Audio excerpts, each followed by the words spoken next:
la Virgen de Pentecostés ejerció una profunda influencia en los discípulos de Jesús.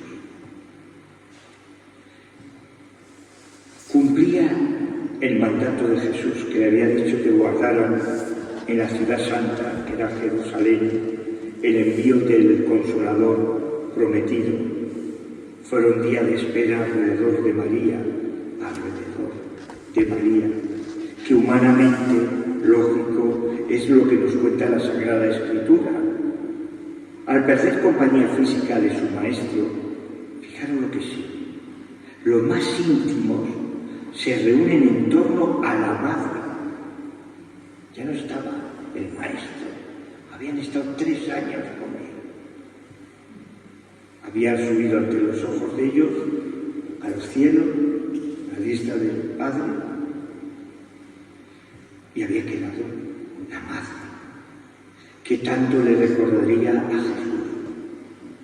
En las facciones era hijo de ella, era hijo de Dios, y el vientre sagrado de ella.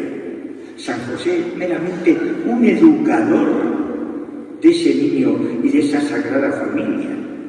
No tiene contacto de ningún tipo con la Virgen, no es pureza de esa madre. Tenía las facciones de la Virgen, lo cual Jesús era bellísimo, como su madre, en el timbre de la voz, en el mirar cariñoso y maternal, en la delicadeza de su corazón, corazón de Jesús, corazón de María.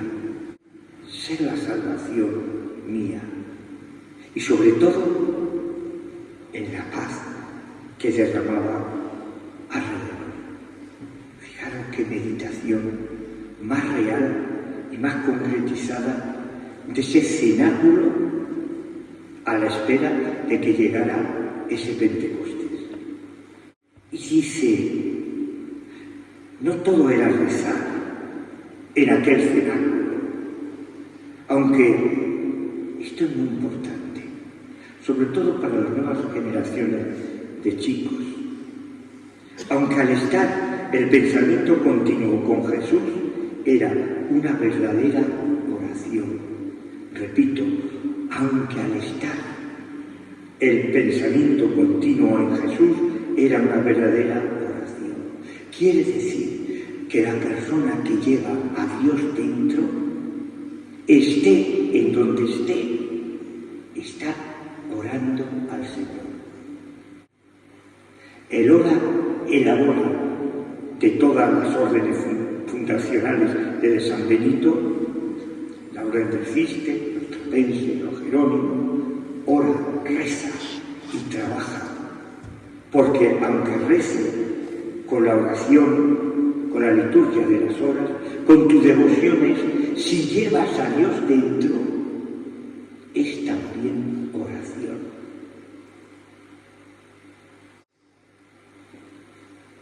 ¿Cuántos temas brindaban las palabras de María ahora a la oración de los discípulos? Los discípulos estaban en esos momentos alrededor de la madre. Sabía que algo iba a ocurrir, pero sabía exactamente lo que vendría. Pero, de repente, sobreviene del cielo un ruido, como de viento que irrumpe impetuosamente. Se llenan de misterio, de miedo. Toda la casa en la que se hallaba. Entonces le aparecieron unas lenguas como de fuego que se dividían y se posaban sobre cada uno de ellos. Quedaron todos llenos de Espíritu Santo, llenos de Trinidad, llenos de sabiduría, llenos de virtudes.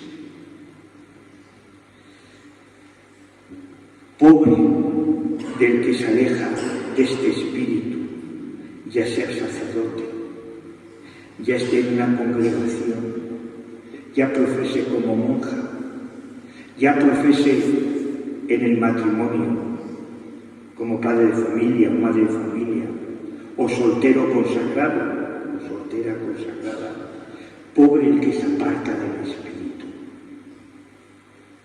Nacemos frágiles al maligno. Y ahora viene una explicación muy clara para que la meditéis según os la voy a leer. Pentecostés, que es ya mañana, es fruto de la incesante oración de la Virgen, que el Paráclito acoge con favor singular, porque es expresión de amor materno de ella hacia los discípulos del Señor. La Virgen ya era la madre de ellos, es la madre de esa Iglesia. La reina y señora poco después sería de todo lo creado. María ejerce una maternidad espiritual de modo singular mediante su presencia, su caridad y su testimonio de fe. Para aquellos que estaban en el cenáculo, está clarísimo que la Virgen ocupó un momento muy singular y muy especial. Porque claro, los apóstoles en los 3 años de vida pública no pararon con el Señor. La Virgen estaba en lo que tenía que estar con aquella familia judía y las tradiciones que tenía en el pueblo escogido de Dios. Pero seguramente en aquel cenáculo unos dicen que pudiera hacer de Marcos, otros dicen que podía hacer de Juan. Por el tamaño que tenía que ser grande por la gente que estaban allí, pequeño no podía ser. Pero estaban todos escuchando y preguntándole, y le preguntaría, pero María, ¿y cómo fue lo del niño perdido y hallado en el templo? Cuéntanos, por eso no lo hemos enterado y no lo sabíamos, lo queremos oír de tu propia voz.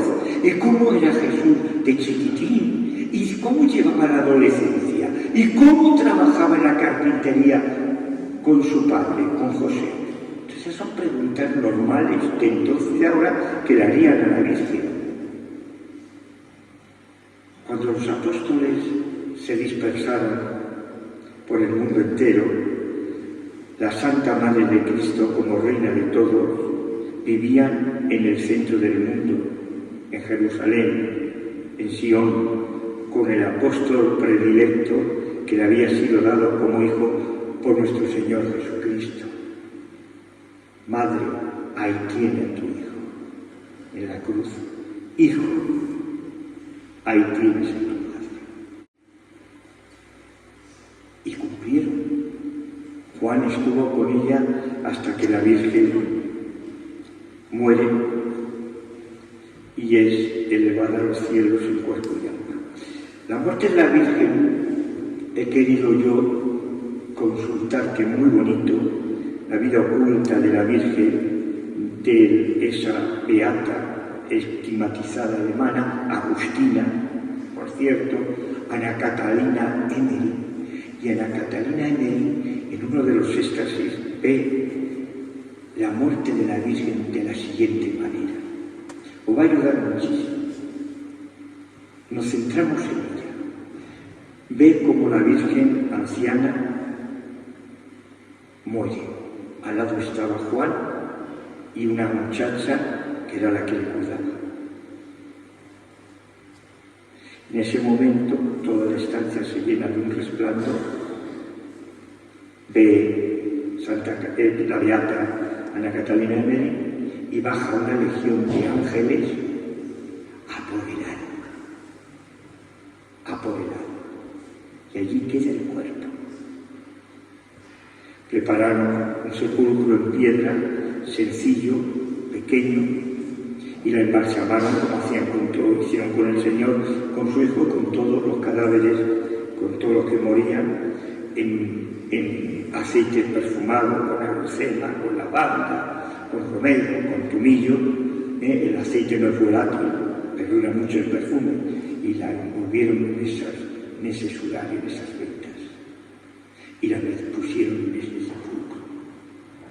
A los pocos días fueron a ver cómo estaba el cuerpo de la Virgen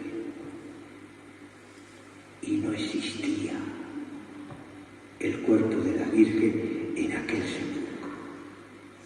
La Virgen, a ser pura, tomar Virgen pura nuestros corazones, haber tenido una especial gracia de Dios, no podía morir en la putrefacción de un sepulcro.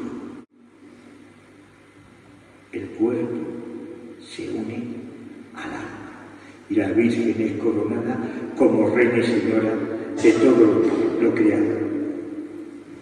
Los discípulos, llenos de fe por el triunfo de Cristo resucitado y anhelante ante la promesa del Espíritu Santo, quieren sentirse unidos y lo encontramos siempre con María, la Madre de Dios. Eso está en los Hechos de los Apóstoles 1:14. La oración de los discípulos acompaña a la oración de María. Era la oración de una familia unida.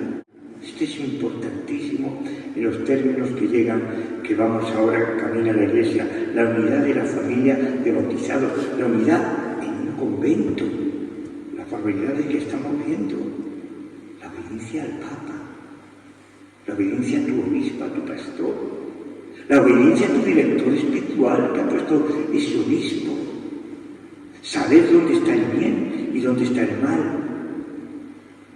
Y si tienen momentos de tribulaciones, como decía Ignacio de Loyola, no hagas mudanzas, persevera o reza y pide que te ilumine el Espíritu de Dios. Decía San Agustín, padre de la Iglesia, de los primeros padres de la Iglesia, la Virgen Santísima puede llamarse con verdad Madre de todos los cristianos. San Agustín lo decía con palabras claras. ¿Por qué nombra San Agustín ante la Virgen de Consolación y de la Correa? Porque la orden agustiniana era que venía esta advocación, como los redentoristas el perpetuo socorro, como el Carmen los carmelitas. San Agustín cooperó con su caridad para que naciera en la Iglesia los fieles, miembros de aquella cabeza de la que es efectivamente madre según el cuerpo. La descripción clase teológica San Agustín es de una profundidad grandísima. Y termino. El Nazareno, el de la cruz, el de la calle de la amargura, es el Hijo de Dios. De manera que Galilea no es una mera historia edificante, sino el prólogo de una transformación que sucede en el presente. Por otro lado, se reencuentra consigo mismo. La propia vida es comprendida como una misión. Y hoy más que nunca este Papa está recargando muchísimo que no nos distraigamos en cosas secundarias que no tienen importancia, que lo principal es la misión, que hay muchísima gente ahora mismo ya que no creen en nada, ni en el propio materialismo creen, porque si creyeran en el propio materialismo a lo mejor creían algo, pero a lo mejor no creen ni en eso, van como zombies. Y se deja atrás el sinsentido en la amplitud de lo que es la vida. Con ello dejan de ser un puñado de soñadores voluntariosos para convertirse en la Iglesia de este tiempo. Y el Papa Francisco nos dice: la novedad del Espíritu crea un pueblo nuevo y nos da un corazón nuevo. La Iglesia siempre es novedad, siempre es futuro y siempre es comunión. Desde el primer concilio de Jerusalén, donde según la tradición estaba la Virgen como centro por los apóstoles, hasta el último concilio ecuménico, Vaticano II. Todos los concilios forman comunión, forman engranaje. No se puede escoger, como estamos viendo en esa comunidad. Que Dios ayude y conviene que recemos mucho para que llegue la fuerza de Dios y sobre todo la luz donde hay oscuridad y que la oscuridad se convierta en luz divina.